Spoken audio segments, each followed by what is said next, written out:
Kevin, just a couple quick comments. Good day today, really good day today. School starts tomorrow. Camp broke over the weekend, and appreciate these guys. I don't know how good we are, but the attitudes are good, and usually I don't feel this, I don't want to say feel good, but I just like coaching this team. They're very hungry, they're anxious to learn and get better, and our last week has been good. We had some bumps early, fairly healthy. You know, we lost 2 guys for the season. I mentioned that earlier, Darius and Malcolm. But it's all about, you know, we call it code green around here, but it's get game ready. And that's what this week's all about. Because next week, it's you're not getting game ready, you're installing a game plan. So game ready is a term, and it's I use a green marker that when we put a check next to your name, that means you're a go. And right now, I didn't even announce it. Sam Hubbard's going to earn a starting spot, so we're going to make that call to his family here pretty soon. And this is that week that we start making those phone calls about, hey, mom and dad, get ready to make some trips because your son's starting at Ohio State. So that's what this week's all about. Not just offense, defense, but obviously kicking game as well. So good day, good hard day. We'll open it up, front row, Dave. You're 2 deep at wide receiver right now, Urban. 2 deep at wide receiver. Noah's obviously going to be in there. You got Dontre and Curtis. Paris, I don't know how Paris doesn't start. He's had and Terry McLaurin's had a really good camp. Austin Mack will be in the mix. Who am I missing? Oh, absolutely. So it's a little bit of a rotation right now. And Haskins is pushing Joe Burrow a little bit. They're both not where we need them to be, but I like both those young quarterbacks. What about some wide receivers like KJ Hill, Torrance Gibson? KJ's in the mix. Torrance Gibson's had a hamstring. He missed about 10 practices. He just went today for the first time in about 2 weeks, so it's been a tough go for him. But KJ's in the mix as well. Front row, right, Bill. Dave asked you about the wide receivers. I mean, how many positions are still open, and are you? I'll just go through with you. It gives me a chance to think too. So offensive line, you got Pat practiced. You know, he had the shoulder issue, so he's starting to go now. He's been very controlled up to this point. Billy, Michael Jordan right now is leading the other 3. Burrell and Knox on their heels. Right tackle is Isaiah, left tackle Jamarco. So that's the offensive line. Tight end Marcus Ball. You know, I just don't know right now. AJ is a minor ankle sprain in and out, so he's practicing through it though. And then the young freshman still have ways to go. Jake Hausman is a little bit ahead of Luke. Receiver we just talked about. Running back Mike Weber's kind of separated himself. He's if he continues, I'll hopefully make a phone call later on this week to call home and tell him he's a starting tailback at Ohio State. Not yet though.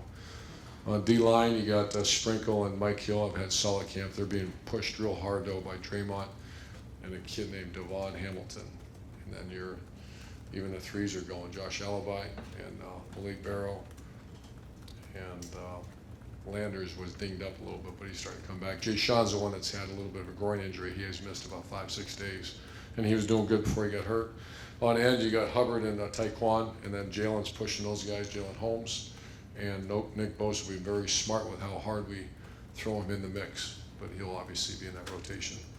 Middle linebackers, Raekwon, will linebacker. We're going to make the call this week to Book if he has another good day. And Worley will make that call this week as a walkout, as a Sam linebacker. Safety, Malik Hooker and Damon Webb right now are starters. We haven't made the call yet, so they're in running with the ones, I should say, not starters. And then corners, that's Garion's a starter, and then you got 3 guys fighting for that other spot, and we'll probably play more than one. And it's Ward, Marshawn Lattimore. God bless him. He's first time in 3 years he's had a full camp of practice. Really done well. And the other guy that's really coming on is Damon Arnett. And you've got such a small senior group. Is leadership a concern? Yeah, it's been good though. This has been good. I mean, it got a little ugly there for a while, which camps do, but they come out the other end pretty good. So I'm pleased with the leadership right now, and I think our coaches are I like our coaching staff right now, doing a good job. Far right here, Austin. Urban, you've gone through some of these quarterback to wide receiver transitions in the past. Braxton did it, Jalen out of high school, Joel Pryor's doing it for Browns.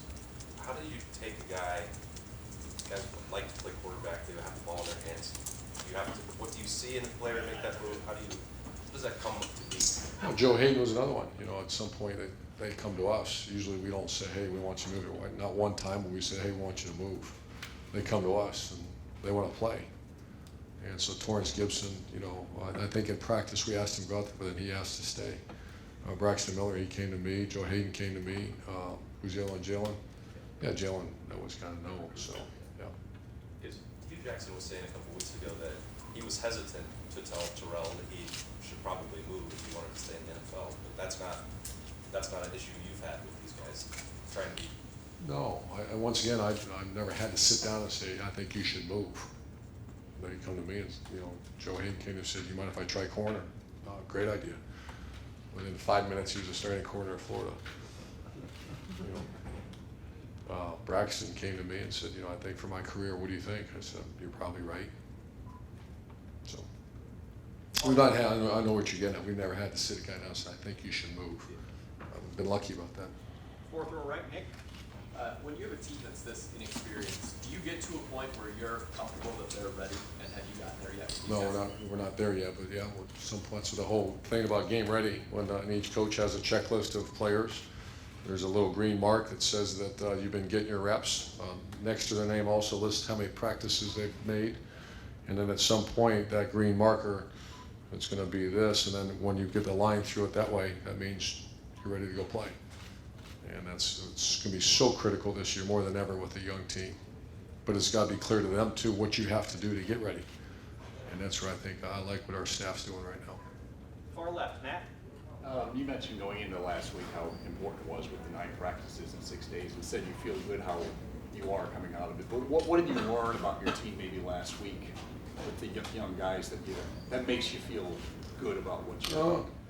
Just what I said, that I don't feel resistance whatsoever, which I would be crushed if I did with a young team.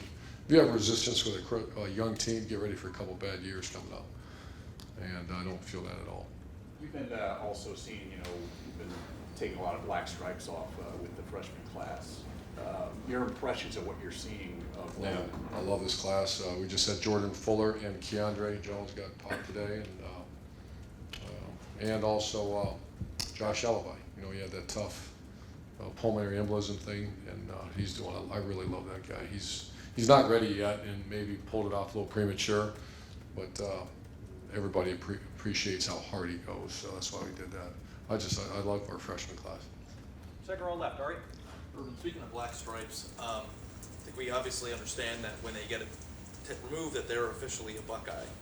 I don't know how much we can infer based on when these stripes are coming off people, how they're acclimating to the program. I don't know if it's that in-depth with you guys. Some people get it taken off 2 days into it and some take a year. What's the difference between those two situations, and how much can we take from how well somebody's doing? I think you take a lot. It's we have all kinds of different ways of, you know, it's the blue, red, gold too. We probably don't release that to you guys what category they're in, but they earn it, and it really doesn't have a lot to do with playing time and all that. It has to do about just practicing at the tempo, 4 to 6 A to B, living our culture on and off the field, and doing those type of things. And some guys have their stripes on for quite a while. So if That's an indicator that they're not quite doing what we asked them to do. So if somebody takes a year, that's not ideal. No, I guess that's politically correct way of saying that's wrong. That's not good. You said ideal, right?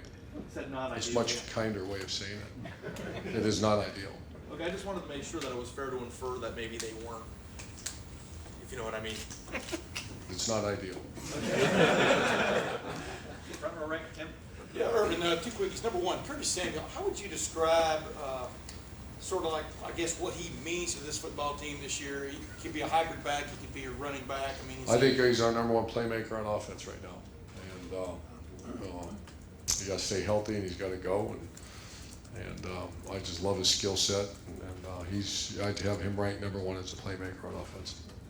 Number two, you know, you posted the video, you didn't post it, but it was posted on your Twitter thing of Larry Johnson stirring up the troops the other day and stuff, and he does it without ever dropping an F-bomb or anything like that.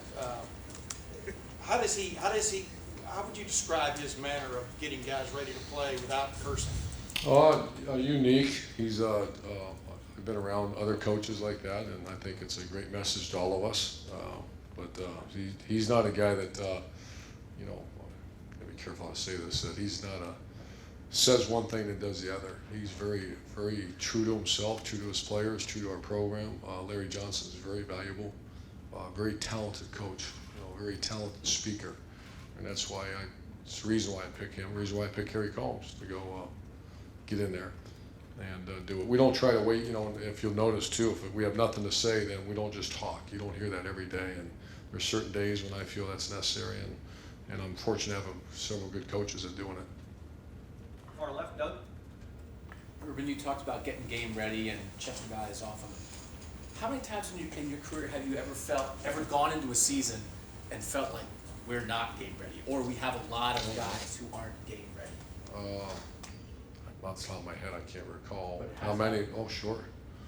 Yeah, it's schematics, and then first of all, personnel, then scheme, and it's going to be insane around here as far as I need to see everything. Every player has to be appointed game ready before they can play, and that means I'll adjust practice schedules accordingly. But that's what's going on every day. Our coaches have a sheet. I'll sit down in a staff meeting and say, "Is Austin Mack game ready?" Well, he's had a bunch of reps. He's made 24 practices out of 25, whatever it is. We'll go through each player, and that player is not allowed to play unless he's game ready. So, do sometimes you have to play guys who aren't Sure. game ready because you don't have enough guys? Well, who you are? don't do a good job as a staff, you know. But and it's my job to really press that with the coaches. If this kid's not game ready, why? And let's make sure we get him to that. That's our job to get him ready. If he's flat, the issue is not he's not good enough. We all been in those situations. You're just not good enough to play, but you're stuck. That won't happen. We have good enough players.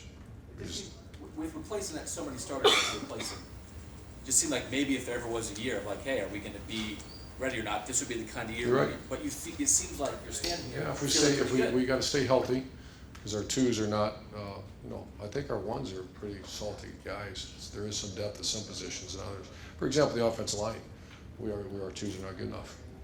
If a two goes in the game, right now he's not good enough. And last couple questions, far left, Mitch. Without a guy like Zeke to carry the load offensively, how much of a sense of urgency is there to get the young receivers where they need to be, get the passing game where it needs to be? Yeah, that we have to. You're right. That was a little bit of a crutch last year. You had the best tailback in the country, and when in doubt, hand it to Zeke. And we want to be much more balanced. You know, I want to see in 14 we were much more between the quarterback throw, quarterback run, and obviously receivers making plays was much more efficient last year. But that's what we have to be. And last question today. A lot of booms going off around here in a recruiting sense. Somebody put it that you're not recruiting, you're selecting. Has it ever, you're on a roll, correct? I know I heard a big boom out on the field today. And it's, we like booms around here, so you're never at that point. We gotta hang on too, signing day's a long ways away, so we just gotta usually a commitment means you're in the game pretty good with them. Doesn't mean it's done, so you need to keep recruiting. Great. Coach, Thanks. thank you very much. Thank you. Hey, folks, everybody, make sure we get all of our stuff out of here.